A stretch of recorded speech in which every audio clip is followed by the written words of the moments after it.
G'day, it's Paul Rowe. I'm on an Outback Historian road trip, and I thought I'd stop for a minute just to talk to you a little bit about worldview. N.T. Wright says there are sort of four elements to it.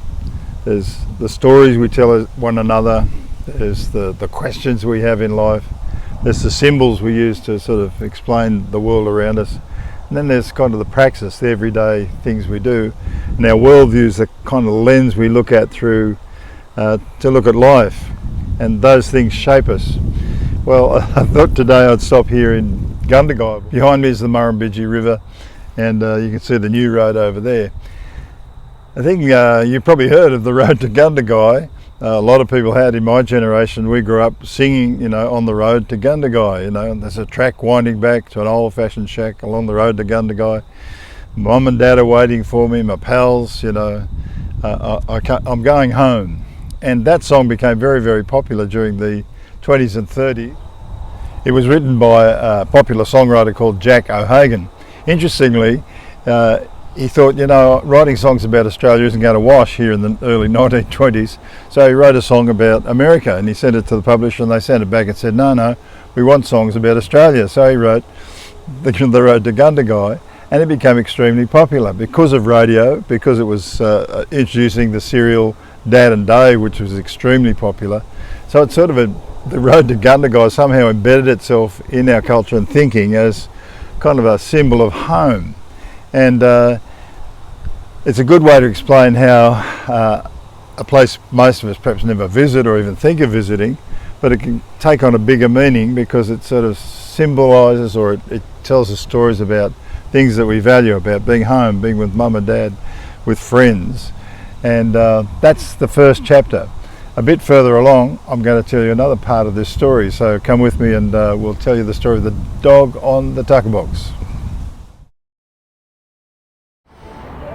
Well, you might ask, has the dog on the tucker box story lost its clout? Well, if you look behind, you'll see hundreds of school kids here, busloads of them visiting this little shrine, this little symbol.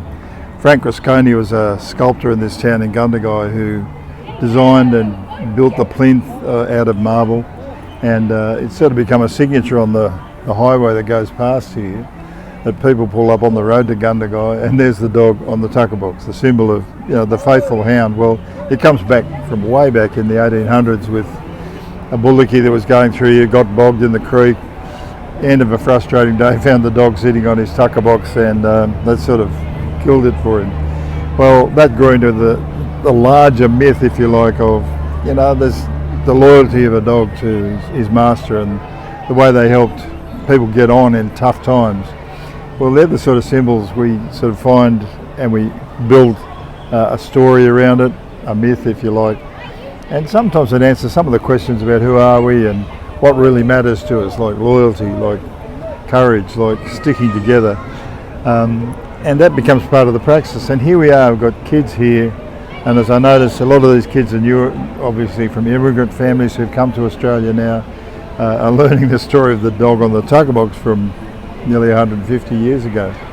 So it's alive, and we're going to go into town and hear the story of Frank Rasconi, who designed and built the plinth and the dog, and an amazing sculpture that he created in there, and what he gave to Australia.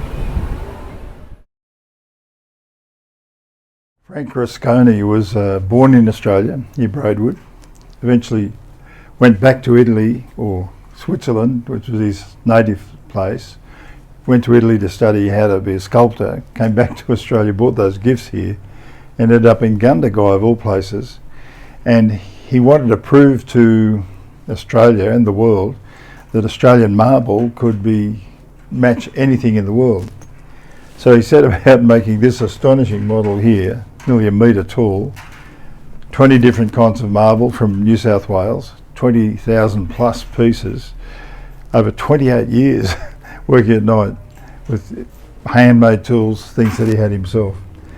It's an expression of a bloke with a love for his trade as a craftsman, and it's pretty inspirational. So he built the plinth and designed the dog on the tucker box out there, which became a symbol for Australia. But here's another different kind of symbol.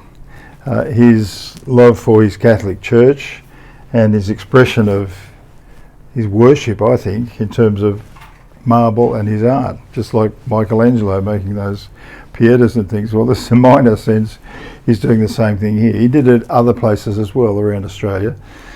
And if you go up to a little town called Geelong, you'll find two extraordinary graves with beautiful carvings. We'll show you some pictures.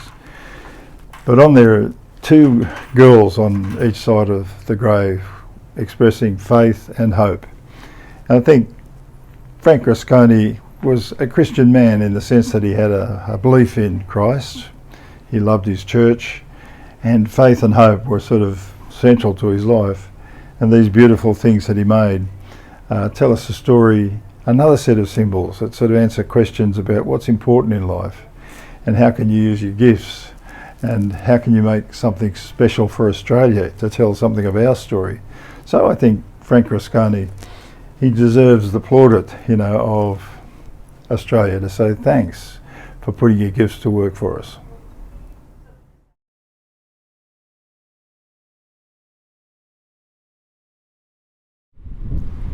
About 100 years ago, a fellow called Vance Palmer said about Australia, he said, we didn't feel at home in the place we'd arrived in until we people it with myths, tell stories, repeat those stories till they become part of us, to make ourselves feel comfortable. Well, part of the storytelling you can see behind me is the serial Dad and Dave, which was a very popular radio serial, particularly in the 1930s, and the song The Road to Gundagai was part of that as well. So when the Anzacs went away to the Second World War, those kind of images went with them, and singing The Road to Gundagai brought back a lot of memories about home, about family, a bit like the White Cliffs of Dover did for the Brits, So I'm trying to say how our worldviews get shaped by the stories we tell one another, the symbols we collect, and I think sometimes when we visit the actual place where those stories have come, it helps us kind of affirm things about ourselves and about who we are as Australians. So I hope you've learned a little bit about worldview as we've travelled around this little town of Gundagai and heard the story of Frank Rusconi, the dog on the tucker box, Dad and Dave, and the songs of On the Road to Gundagai. Well, we're going to head off on the road again. I'm going to finish my ice cream. We'll catch you down the track. I'm Paul Rowe, the Outback Historian.